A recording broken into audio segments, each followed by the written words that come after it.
What's going on? It's your boy Pop DiBiase, and it's Fanatic Views, and I got my man Rob Parker, legendary writer, legendary columnist, and also you can see him on FS1 on many of their shows as well too. Rob, how you doing today, brother? I'm doing great. Great to have me. Great. Thanks for having me, I should say. Oh man, it's a pleasure to have you here. One of the most honest men in the business as well too. He never pulls any punches either. And look, literally, we got the Brady situation going on right now. What are you thinking? I think Brady's going to wind up with the Chargers, to be honest. Or I don't think he's going back to New England. I think he really feels like, from all the stuff, he's already moved his family from out of New England to Connecticut, and he wants to finally get paid, after all these years of taking a hometown discount. And I don't think the Patriots are going to pay a 43-year-old quarterback the money. Brady's never been paid like a star quarterback, and I think that at this point he wants to get paid. Now, you did a hot take a few years back when Brady was still in his prime, because still playing in Super Bowls, things of that nature, and you said that the regression is in place. Do you still stand by that? Yeah, I mean, if you watch Tom Brady this year, even when they were 8-0, and you could go Google it, I said they were the worst 8-0 team in NFL history, because they were winning and everybody was like, oh, they're going to be undefeated. And then I was like, no, look at the team. And whenever Tom Brady played a good team, they struggled.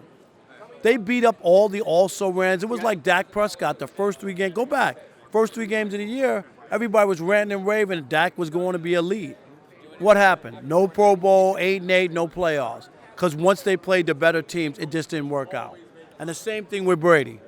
Wow, that's really, really, man, that's on point. Now, let's stay in the AFC East. The Jets, what did you think of them the second half of the season? I like the Jets going into the season, and of course, Sam Darnold had the mono, kind of derailed things. I like the way that they finished up. They wound up with 7 wins, and I think if Brady's out of New England, they have a chance to be ready to take over in the AFC East. We used to call the AFC least with all those years with the Patriots winning. But Buffalo was also there, so it's going to be a changing of the guard, and I think the Jets have their quarterback. So, what are we saying now? You think it's going to be Bills, Jets now next, moving forward, battling out for the AFC East? Because, the Bills are going to have some say next season, I think. I really do like Josh Allen, and we did have Motor Singletary here yesterday as well, too. What do you think of their team? No, I like Buffalo. I mean, and they played well. I think the only thing that people question was some of their wins. They didn't beat a lot of good teams, so they looked at it and they had a good record. But I like Buffalo. I like what they do.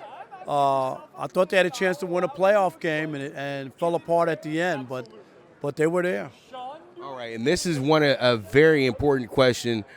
The future of the Cowboys, how do you feel about the Mike McCarthy hire, and how do you feel about the Cowboys moving forward? Because I honestly said that I feel like it's going to be a bridge hire because they're trying to land a super big coach. I know he won the Super Bowl before, but they've brought up Urban Meyer, other names in the past, and I think it's a win-now situation. What do you think? I do believe it's win now. I don't know about a bridge. Mike McCarthy's won a Super Bowl, so, I mean, you got to give him that respect.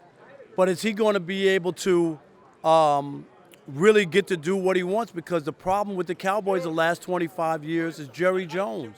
And he wants to run it like a mom and pop store and get his hands involved in everything. And he's the only constant over the last 25 years.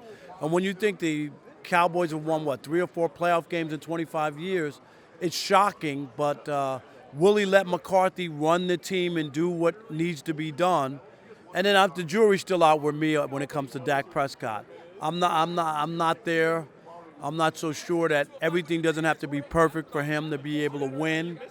And, when you make a guy a franchise quarterback, you've got to be able to win some games, even when the running game's not good, even when the defense isn't good. Perfect. Now, let's switch gears a little bit. Let's go ahead and talk about a little NBA right now. I got 3 young players, and they're all one name. Luka, Trey, Zion. What are your thoughts on those 3? Luka's a monster. Like him a lot. Trey, I'm surprised at how well he's playing, but how poorly his team is doing. That's the thing that bothers me. He's putting up unbelievable numbers, but the team shouldn't be as bad as it is. So I wonder like are those points meaningful? And it, And then you asked me about Zion, Right. and we just seen a few games of him, and so far you got to like what you've seen. I don't know if he's going to be knocking down shots like that from the perimeter. You know what I mean? Like Right. at the rate that he started.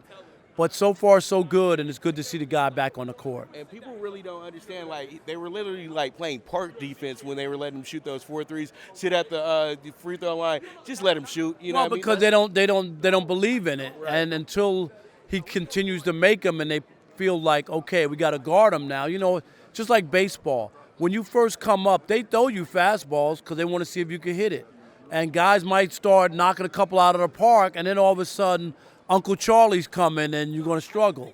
So, but they will challenge you at first, and I think that was the thing with Zion. Go ahead, knock down. You know, we'll let you shoot from there. And I think after a while, they'll reevaluate and then determine how you play them. And here goes an oddball question for the NBA, and I know it's a team that we all had high hopes for a few years ago when they still had Jimmy Butler. Do you think it's the end of the road in Minnesota right now for the Timberwolves with guys like Wiggins, Cat, and the other players that they've added over the years as well, too? Do you think it's time to break up the band? Why not? I mean, it's been a total disappointment, seriously, when you think of the talent. And if you go back to when Wiggins was drafted and the talk about him and what a star he was supposed to be, I don't know how you could feel good about. And I even know what his numbers are. I can't even remember the last time I saw a highlight with Wiggins or any kind of noise. Just think about that. And he was the cat's meow and the new hotness when he was originally drafted by, right, the Cavaliers. He hasn't panned out. And it's always been like that kind of with Wiggins, the overhype. We all remember when he was at Kansas, they get to the battle for Atlantis, they lose immediately. And a lot of people were like, oh, well. But he didn't even average that many points when he was in college as well, too, because why? His mind was already thinking about the NBA. And do you think that has affected his career here in the long run? I'm not sure if it's that or what it is, but all I know is just that the career just hasn't been what people had envisioned. And sometimes it's overhyped and people want to always project who's going to be the next this and that. And for the most part, you got to get out there and play. It ain't that automatic. And I just think in his case, they overestimated because it just hasn't been close to what people thought it would be. Okay, what are your thoughts about the Battle of LA right now? Do you think that we're going to get that as our Western Conference Finals this year? I'm not so sure of that, but I think the Lakers at this point are championship frauds, and I got the Clippers winning the championship.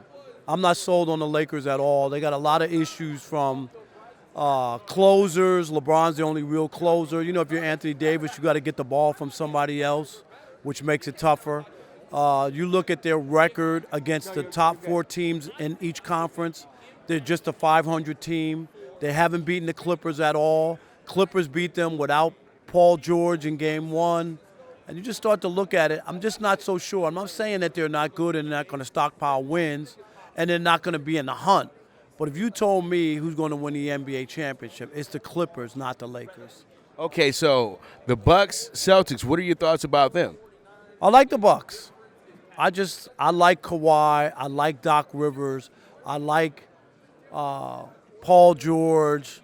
I like that Clippers team. It's nothing against them. The Bucks are good, and so are the Celtics. I think the champion comes out of the West, and I think Kawhi does something very special, which is he will have won back-to-back championships with 2 franchises who have never won a championship prior to him getting there. And I think that's going to make him extra special. That's legendary stuff right there. All right, now let's get down to business. We're here for the Super Bowl. What are your thoughts on the 49ers? I like the 49ers. I'm going to pick the 49ers to win because I'm always about defense. And I know Kansas City's defense has been better of late, but I'm not buying that, Kansas City's defense can't fail at some point and cough it up despite having a quarterback like Mahomes and, the offense or whatever. I'm still not buying in. San Francisco has an awesome defense, and I think if they were able to get some pressure and still be able to cover their speedy receivers, they'll have a better chance to win. And they have a quarterback who only threw, 8 passes, but doesn't turn the ball over. If he's doesn't turn the ball over and just does. And the other part is they run the football so well. So if you keep Mahomes on the sideline and grind out clock, you know what I mean, and limit their possessions, I think you could beat Kansas City. Well, I like San Francisco a lot coming into this game. I think that the front seven and the front seven in the running game is going to be the difference in this game. I feel like it's going to be a low scoring game myself. So I truly do think that having the Shanahan aspect here, it reminds me of when his father was in his first Super Bowl as well too. You had a high-powered Green Bay team going against the Broncos. You have Brett Favre, this young gunslinger, and then Jimmy G's not old in this league. He's not Elway or anything like that, but we do know Jimmy G had been in the league for some time before he got to San Francisco, got his chance and everything like that. And I'm just feeling like it's almost the same moment because it's a running situation. So this is the thing that's weird is that, this is like a passing league and everybody's all into that. But the teams at the end all have really good running backs, right? Right. And it's still, to me, football, using the clock, right? Keeping the chains moving, and then just having your quarterback not make the big mistake, and you can win. So I think the 49ers have everything you need. And just to piggyback off that, I tweeted out that the top 4 rushing teams were all in the playoffs, and that the top passing teams, I think maybe 1 out of the top 4 made it to the playoffs. That's what I'm saying. So I know it's a copycat league. Everybody want to throw the ball every down, but I think running still matters, and I saw what the 49ers can do with the football. So I don't know what the score is going to be. I'm still thinking about it, but I'm picking the 49ers. Okay, and this is a GM question. Put your GM hat on real quick. If you are the Cincinnati Bengals, do you select Joe Burrow or Chase Young? Chase Young being the need player, and then Joe Burrow. You cannot let a guy have that kind of season in college from Ohio and where they are, and everybody's looking for a franchise quarterback. Dude, he didn't just have a good season or whatever. He had like a record-setting, unbelievable. If you pass on that, and this guy turns out to be something, it's worth the gamble. I just think you need a quarterback. He just turned in the greatest season for a college quarterback. How in the world could you pass that guy up? I think it would be a mistake. Now, a lot of people are projecting Tua to get to Miami. Have you even? I had him going to the Chargers myself because I'm a little bit higher on Herbert because the injury to Tua. What are your thoughts on that? Do you think that the Chargers should make that move, try to jump up to get Tua, but they wouldn't be able to, have the opportunity to let him like redshirt? In Miami, he has to jump in right away, literally. Yeah, I don't know. I think the Chargers are going to go for Tom Brady. That's what I really believe. I think Chargers are open. Chargers and Rams are opening up a new stadium in L.A. this year. The Chargers fan base is not strong in L.A. They need to sell tickets. They have good running backs. They have good receivers. They have a pretty good defense. They need a quarterback. And I know you say, well, you're swapping out one old quarterback for another one. But Phillip Rivers' time is done there. And I think if you could get Brady as a stopgap for a couple of years, sell some tickets, get people into the Chargers, and give yourself a chance, I think that's where they're going to go. I don't know what they're going to do drafting-wise, but they need to draft a quarterback for the future as well. All right, and the impact that the Raiders are going to make in the city of Las Vegas? I mean, it's just going to be different. I mean, the idea that the Raiders are in Las Vegas seems so strange or whatnot, but they've moved around forever. But it's going to be interesting to see how it plays out and how much of a home field that's going to work out for because, I think every NFL fan that picks one trip a year to go to, Vegas will be that trip. So those are you know what I mean? The visiting team will have a lot of people in the stands, so it'll be interesting to see how it plays. All right, perfection. All right, one final question for you, man. And I'm from L.A., and this literally ripped L.A. apart Sunday. What are your thoughts on the passing of Kobe Bryant? Yeah, just a heartbreaking scenario. Just when you see somebody that talented and that iconic, die at 41 years old and his daughter's on the helicopter and the other people, it just tugs at a lot of people. We all expect to go somewhere and come back the next day or that night or go to the store, and it just shows you how fragile life is. And it doesn't matter how much money you have or how much fame, that sometime when your time is up, your time is up. So a lot of people are hurting. He was an iconic figure, and it's sad. And then we also lost Chris Dolman earlier today as well, too. What are your thoughts on him being at the point? Yeah, just the same thing. It's just heartbreaking, and I think it's life, and you learn that life can be painful. Got you. Thank you so much for your time, Rob. It's your boy Pop DiBiase signing out for Fanatics View. What's up, sports fans? Bryant Page here with Fanatics View. Thank you so much for hanging out with us. If you enjoyed watching and you want to see more content, subscribe down below.